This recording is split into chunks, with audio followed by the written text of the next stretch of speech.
Oh snap, what do we have here? Some new wheels. Ha ha ha.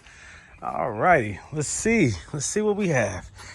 Now this wheel right here is a replacement wheel for my mother-in-law's Mercedes C300, 2011 I think, and it has a cracked wheel. So hey, also, you know, just to let you guys know, Mercedes OEM wheels, they're good, but they do crack. Don't ever think that when you go aftermarket, you're cheapening the car or putting less than on the car.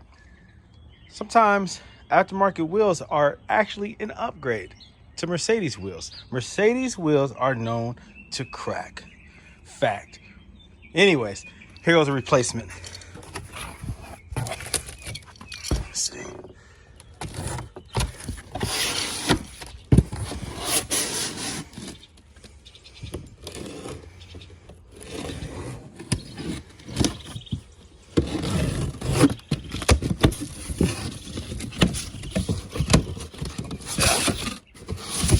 Okay, here we go. Perfect. Perfect. All right, so that's the style wheel right there. 2011 C300, a replacement wheel. This is a new wheel. This is not a Mercedes specific wheel. This is an aftermarket replacement wheel. Again, I'm not impressed by Mercedes OEM wheel standards, quality, how much they hold up. You know, if you live in a part of town where there's a lot of potholes, those Mercedes wheels can easily crack. I've had a lot of Mercedes wheels in the past get these hairline cracks. So just want to let you guys know that. Don't be afraid to go with an aftermarket wheel on your Mercedes. Even if you're putting a OEM style wheel on there, there are replacement wheels that are much cheaper than ordering one through Mercedes. Okay, here goes the aftermarket wheels that I ordered, and let's see what they're all about. Okay, now let's get this first box opened up. Hopefully it's not upside down. Let's see. So I ordered a staggered set of 20-inch wheels. This is for the CL550. Of course, these wheels will fit any of my cars that can fit a 20-inch wheel, but I bought these specifically for that car. So this is a stagger set. This is Verde. If you look at it right there, Verde form. This is a 20 by 11 in the rear, 20 by 9 in the front. My offsets, I think, are like 30 and 20 or something like that. I typically will stretch the wheel, the tire if need be. I like the stretched tire look sometimes. It just all depends on the look that I'm going for. If they're going to protrude out near that fender, then I will stretch the tire slightly. I like that look.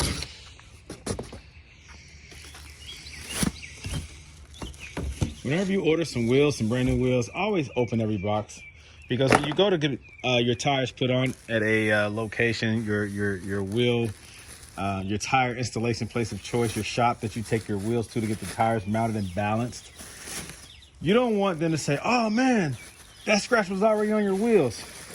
So check your wheels out before you take them there so that you can see if there are any issues with the wheel, if it's something that the manufacturer did or the supplier, or if it's something that the installer, the tire mount people did. They quickly will say that scratch was already there. Whoa, whoa, whoa, whoa. Brushed silver. Yeah, look at that. See? Oh my gosh. So all you Verde wheel lovers, this is another example of why I like Verde wheels. Now, here goes Verde wheels. Look at that brushed bronze. A little dirty, a little dusty, but you can see the brush look of these wheels. That is freaking gorgeous. I love them, right? All right, I love them. That brush look is unbelievable. Now let's look at them on this wheel. Oh my goodness. Oh, I get so excited when I see new wheels. See, you can get silver wheels, and that's fine. They're just silver. You know, they're painted just like this. Nothing wrong with that. Nothing wrong with just painted silver wheels. But when you have something like this, that brush look, man, it adds a richness to your car.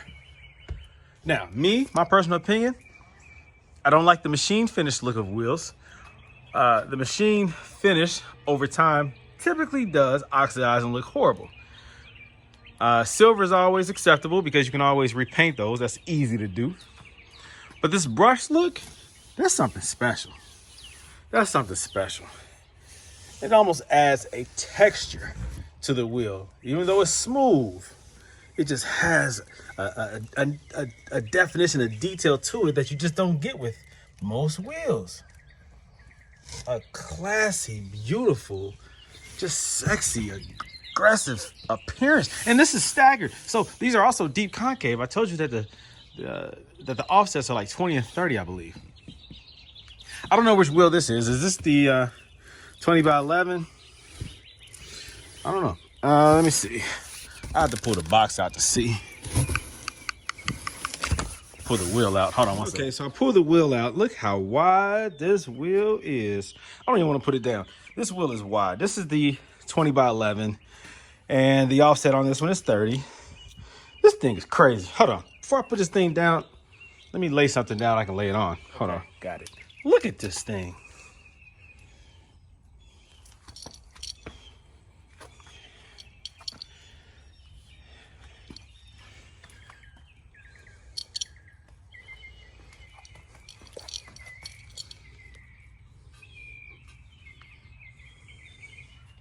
And guess what? It's very light. Very light.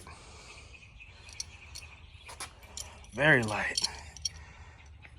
Very impressed. Very impressive wheel. I am very impressed by this wheel. Goodness, man. It's light. It's very light. Ah. Verde. You never let me down. Do you know how sexy this car is going to be with this wheel? It's going to be a masterpiece. Goodness, man. And this wheel really is not that expensive. I think the listing price was on eBay for $11.66 on sale. You can't beat that. A 20 by 11 and a 20 by 9, a whole set for under $1,200.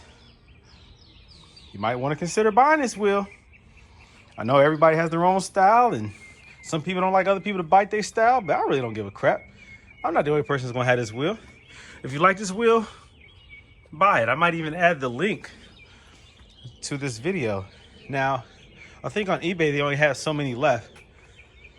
You can even call the manufacturer direct and order it that way.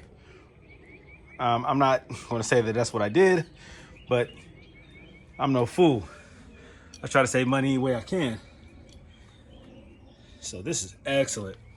Excellent wheel. Excellent wheel. Excellent wheel. It helps that I have a business as well. So, use that to your advantage. So shout out to Custom Wheel Outlet. I'll include their link in the video. This right here is it. They got the wheel to me fast, good customer service, excellent customer service. I'm very impressed by Custom Wheel Outlet. Check their website out. I think it's shopcwo.com, but I'll include the link just in case I got that wrong. Very impressive, very impressive. Now here goes the front wheel. This is a 20 by 9 with an ET or an offset of 20. So typically with a low offset like that, you will get a wheel that sticks out further from the car, from the hub. It will stick out further. It will protrude out. The closer you get to 0, the more it sticks away from the body or the hub of the car. Higher numbers such as 73 or that's pretty high offset, but those offsets, I think unlike Corvettes, they have a high offset and typically those tuck in more. So the higher the number, the more it tucks in, the closer to 0, especially negative, any number, it sticks out very far from the hub. Some cars require that. Some cars do not. When you do that, you are pulling the wheel further away from the car, or the wheel is further away from the hub, meaning it will stick out closer to the fender or even past the fender. And you have to know the offset of your car before you start buying wheels. That's the point I'm trying to make. Know the offset of your car before you buy wheels. Now, there is some play when it comes to offsets. You have to know what the vehicle requires and what you're buying and know the difference. Do the math to see what you have to do regarding tires, how tall the wheel is, how small the wheel is, the clearance, if you're going to lower the car or if you're going to keep the car elevated or high from the tire, from the wheel, then, you know, you can play around a little bit more, especially like with trucks or Jeeps and things of that nature. But with these cars that we typically want to lower, it's very important. It's imperative that we know the offset of the wheel that we're buying and the offset that that the car requires. Now, you can play around with it. You're going to have to change some things if you're going to try to force a wheel onto a car and the offset is not right. If the offset is too high for the vehicle, then you'll have to put spacers. If the offset is too low for the vehicle, then you have to just know that it's going to protrude out further than it needs to, and you might have to play with the tire size. So you can't go with a thick, tall tire that extends out past the wheel if the wheel itself is sticking out past the fender. You have to go with a stretched tire setup. You have to stretch the tire, giving the lip of the tire, it's going to pull in from the wheel versus out from the wheel, and they call that stretch. You're basically putting a tire that's too small or that's not wide enough for the wheel onto the wheel so that it pulls or gives a tapered look to the outer edge of the tire. It will do that on the inside and the outside. The purpose of that is to clear the fender. Perfect example is this. Here goes a stretch tire. I do that so that I can put a wide wheel on the front of this Mercedes here without worrying about that tire catching that fender. It takes, again, some calculation, some experimenting. You can read some forums and see what other people did, but you have to learn what your variables are, what your options are, and you have to play around with that. You know, see what your limitations are.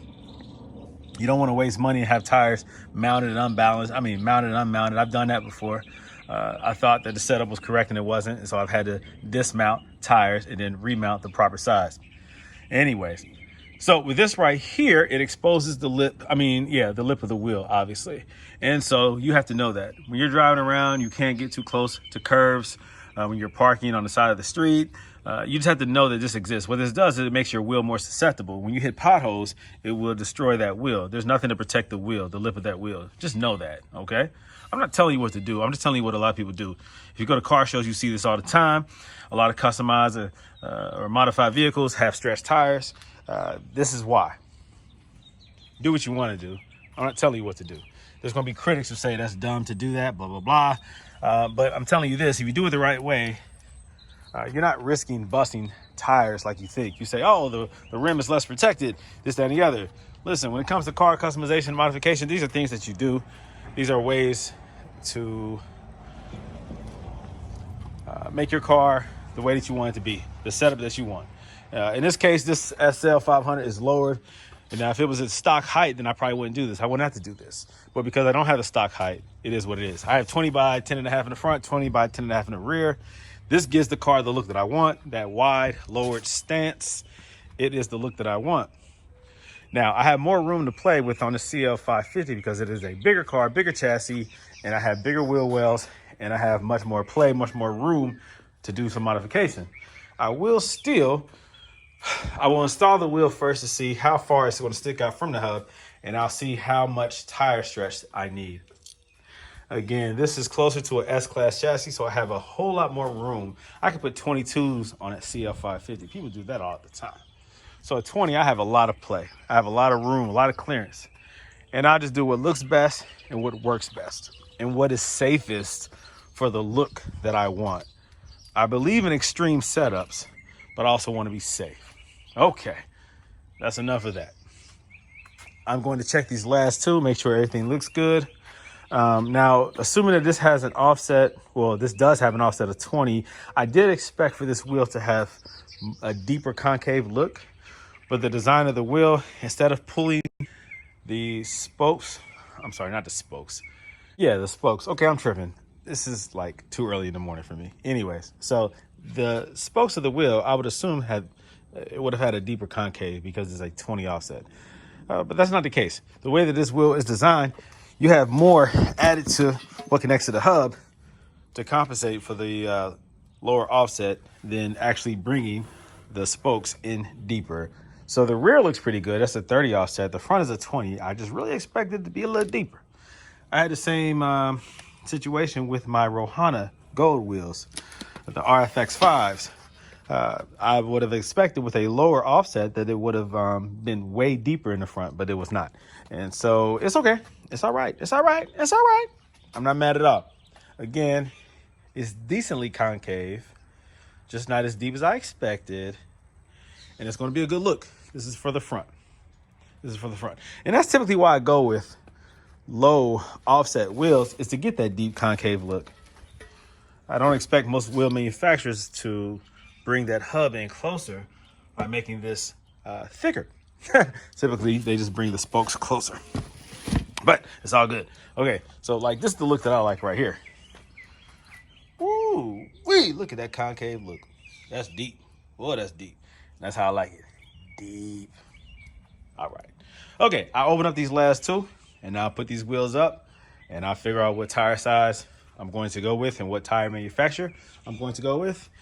And you guys in the near future will see these wheels installed on this car. I still have some body work that I'm doing, and I'm getting that together. Looks good, looks good, looks good. All right, so I still have some work to do on this car. This is still my project. Spring is right around the corner, and I'll hopefully be busting this out soon with these wheels. All righty, talk to you soon.